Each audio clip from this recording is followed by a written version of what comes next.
Friends welcome to invest IQ hub. Friends இந்த video நம்ம பார்க்க போகிறது நாளைக்கான நிஃப்டி மூமெண்ட்டை பற்றி தான் இந்த வீடியோவில் பார்க்க போகிறோம். வீடியோவை ஸ்கிப் பண்ணாமல் பாருங்கள். கடைசியாக நம்ம வீடியோ உங்களுக்கு பிடிச்சிருந்ததுன்னா லைக் பட்டனை தட்டி ஒரு லைக் பண்ணுங்கள். அதே நேரத்தில் சப்ஸ்கிரைபும் பண்ணிவிடுங்க. ஃப்ரெண்ட்ஸ் ஆக்சுவலாக நம்ம வீடியோ ஆல்ரெடி ஃப்ரைடே அதாவது நம்ம நாளைக்கான மூவ்மெண்ட் பார்க்கறதுக்கு முன்னாடி ஃப்ரைடே என்ன மூவ்மெண்ட் வந்திருக்குன்னு ஃபஸ்ட்டு பார்த்துடலாம். ஆக்சுவலாக பார்த்தீங்கன்னா தேர்ஸ்டேயோட க்ளோஸ் பார்த்தீங்கன்னா 23,907 நிஃப்டி க்ளோஸ் ஆச்சு. ஃப்ரைடே ஓப்பன் ஆனதே பார்த்தீங்கன்னா 23,902, லோ பார்த்தீங்கன்னா 23,484, ஹை பார்த்தீங்கன்னா 24,002. கடைசியாக நிஃப்டி ஃப்ரைடே முடிஞ்சது பார்த்தீங்கன்னா 23,547 நிஃப்டி க்ளோஸ் ஆச்சு. அதாவது கிட்டத்தட்ட பார்த்திங்கன்னா ஒரு 359 பாயிண்ட் ஒரு நெகட்டிவான க்ளோஸ் கொடுத்து முடிஞ்சது. ஃப்ரெண்ட்ஸ் புதுசாக நம்ம சேனலை பார்க்குறவங்க கண்டிப்பாக சப்ஸ்கிரைப் பண்ணிவிட்டு பாருங்கள். அது தவிர்த்து நான் போட்ட வீடியோஸை பார்த்துட்டு பார்க்கும் பட்சத்தில் இந்த வீடியோ உங்களுக்கு கிளியராக புரியும். ஃப்ரெண்ட்ஸ் ஆக்சுவலாக நம்ம ஃப்ரைடே மார்க்கெட்டுக்கு என்ன சப்போர்ட் கொடுத்ததுன்னு உங்களுக்கு தெரியுமா? அதாவது புதுசாக பார்க்குறவங்க நான் சொல்கிறேன். ஆக்சுவலாக நம்ம கொடுத்துருந்த சப்போர்ட் என்னென்னு பார்த்தீங்கன்னா, சப்போர்ட் ஒன்று பார்த்தீங்கன்னா 23,800 க்ரூஷியல் சப்போர்ட்டாக இருக்கும்.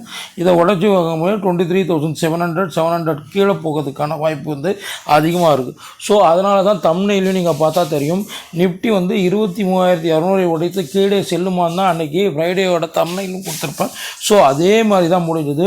மார்க்கெட் எக்ஸாக்டாக இங்கே பார்த்தீங்கன்னா இங்கே பாருங்கள், ஃப்ரைடே எக்ஸாக்டாக 23,800 பிரேக் ஆனோன்னு நல்ல ஒரு ஃபால் பேக்கு. ஸோ அதோட ஃபால் பேக் தான் கிட்டத்தட்ட பார்த்தீங்கன்னா அன்னையோட லோவான 23,484 லெவல் வரைக்கும் போச்சு.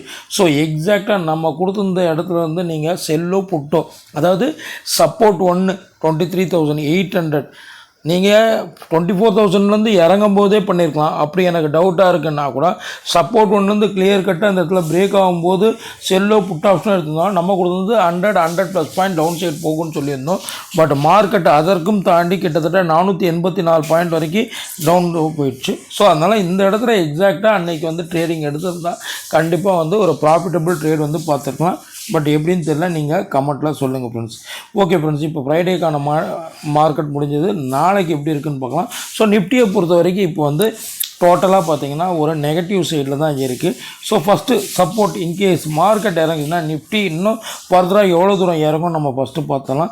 இப்போதைக்கு பார்த்திங்கன்னா நிஃப்டியை பொறுத்த வரைக்கும் சப்போர்ட்டுன்னு பார்த்தீங்கன்னா இப்போதைக்கு பார்த்தீங்கன்னா 490 அந்த ரேஞ்ச் நம்மளுக்கு இமீடியட் சப்போர்ட்டாக ஆக்ட் ஆகும். இந்த ஏரியா நம்மளுக்கு இமீடியட் சப்போர்ட்டாக ஆக்ட் ஆகும். 490 இமீடியட், அதாவது ஃப்ரைடேவோட லோ 484. ஸோ நம்ம 490 இமீடியட் சப்போர்ட்டாக ஆக்ட் ஆகும். இன்கேஸ் அந்த சப்போர்ட்டை பிரேக் ஆச்சுன்னா நிஃப்டி பார்த்திங்கன்னா 23,400 லெவல் வரைக்கும் ஒரு டவுன் சைட் போகிறதுக்கான சான்சஸ் அதிகமாக இருக்குது. ஓகேங்களா?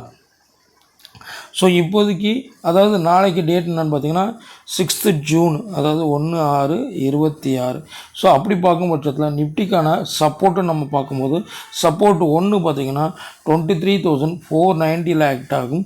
இன்கேஸ் இதை பிரேக் ஆச்சுன்னா 23,400 அதற்கும் கீழே இறங்கிறதுக்கான சான்சஸ் அதிகமாக இருக்குது. ஸோ 490 to 500 தற்போதைக்கு ஒரு க்ரூஷியல் சப்போர்ட்டாக நிஃப்டியை பொறுத்த வரைக்கும் ஆக்ட் ஆகும். இப்போ முடிஞ்சிருக்கிறது பார்த்திங்கன்னா 23,547 நிஃப்டி க்ளோஸ் ஆகிருக்கு. ஓகேங்களா? ஸோ இப்போ சப்போர்ட் என்னன்னு பார்த்தாச்சு. ரெசிஸ்டன்ட் என்னவாக இருக்கும்? ரெசிஸ்டண்ட்டை பொறுத்த வரைக்கும் இப்போதைக்கு பார்த்திங்கன்னா இந்த ஏரியா எக்ஸாக்டாக பார்த்திங்கன்னா 23,630 லெவல் நம்மளுக்கு இமீடியட் ரெசிஸ்டன்ட் ஆக்ட் ஆகும். இந்த ஏரியா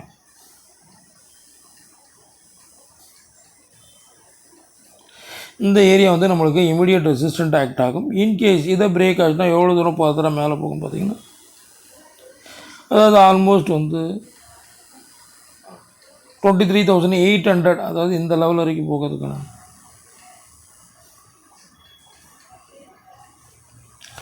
நேற்று எங்கேருந்து டோட்டல் டவுன்ஃபால் ஸ்டார்ட் ஆச்சோ அந்த இடம் நம்மளுக்கு அடுத்த ரெசிஸ்டன்ட் லெவலில் ஆக்ட் ஆகிறதுக்கான சான்சஸ் அதிகமாக இருக்குது. ஸோ நாளைய மார்க்கெட்டுக்கு ரெசிஸ்டன்ட் நம்ம பார்க்கும்போது ரெசிஸ்டன்ட் 1 பார்த்திங்கன்னா ரெசிஸ்டன்ட் 1 பார்த்திங்கன்னா அதாவது 23,630 ஆக்ட் ஆகும். அதே மாதிரி இதை பிரேக் அவுட் ஆகும்போது நிஃப்டி வந்து 23,800 வரைக்கும் மேலே போகிறதுக்கான சான்சஸ் வந்து அதிகமாக இருக்குது. ஸோ மார்க்கெட் இப்போ வந்து ஆல்மோஸ்ட் ஒரு நெகட்டிவ் க்ளோஸ் கொடுத்துருக்கு. அதாவது 23,547 லெவல் வரைக்கும் முடிஞ்சிருக்கு. ஸோ நீங்கள் பார்க்க வேண்டிய முக்கியமான லெவல் பார்த்திங்கன்னா நாளைய மார்க்கெட்டுக்கு ரெசிஸ்டன்ட் பாயிண்ட் ஆஃப் வியூவில் ரெசிஸ்டன்ட் 1 23,630 க்ரூஷலாக இருக்கும். அதே நேரத்தில் சப்போர்ட் பாயிண்ட் ஆஃப் வியூவில் 23,490 வந்து க்ரூஷலாக இருக்கும். ஸோ மார்க்கெட் வந்து இந்த அளவுக்கு நெகட்டிவ் க்ளோஸ் கொடுத்து முடிஞ்சதுனால இன்கேஸ் மார்க்கெட்டு ஒரு ஏற்றத்தோட மார்க்கெட் நாளைக்கு ஒரு ஃப்ளாட்டான கேப்பை கொடுத்தாலும் நீங்கள் பார்க்க வேண்டிய முக்கியமான லெவல் பார்த்திங்கன்னா இந்த 23,630 வந்து க்ரூஷியல் லெவலாக இருக்கும். இன்கேஸ் இதை பிரேக் ஆகலைன்னா மார்க்கெட் டிஃபால்ட்டாக 23,490 லெவல் வரைக்கும் ஒரு டவுன் சைட் ஆகுது. 400 வரைக்கும் போகிறதுக்கான சான்சஸ் இருக்குது. அதாவது நம்ம என்ன ரெண்டாவது சப்போர்ட் கொடுத்தோமோ அது வரைக்கும் கீழே இறங்கிறதுக்கான சான்சஸ் வந்து அதிகமாக இருக்குது. ஸோ அது மாதிரி சூழ்நிலையில் நீங்கள் என்ன பண்ணணும்னா செல் ஆன் ரைஸ் மார்க்கெட் ஏறும்போது எக்ஸாக்டான ரெசிஸ்டண்ட்டில் செல்லோ புட் ஆப்ஷனோ எடுத்திங்கன்னா ஒரு நல்ல ஒரு ப்ராஃபிட்டபிள் ட்ரேட் வந்து நிஃப்டியை பொறுத்த வரைக்கும் நம்ம பார்க்கலாம் ஃப்ரெண்ட்ஸ். தேங்க்யூ.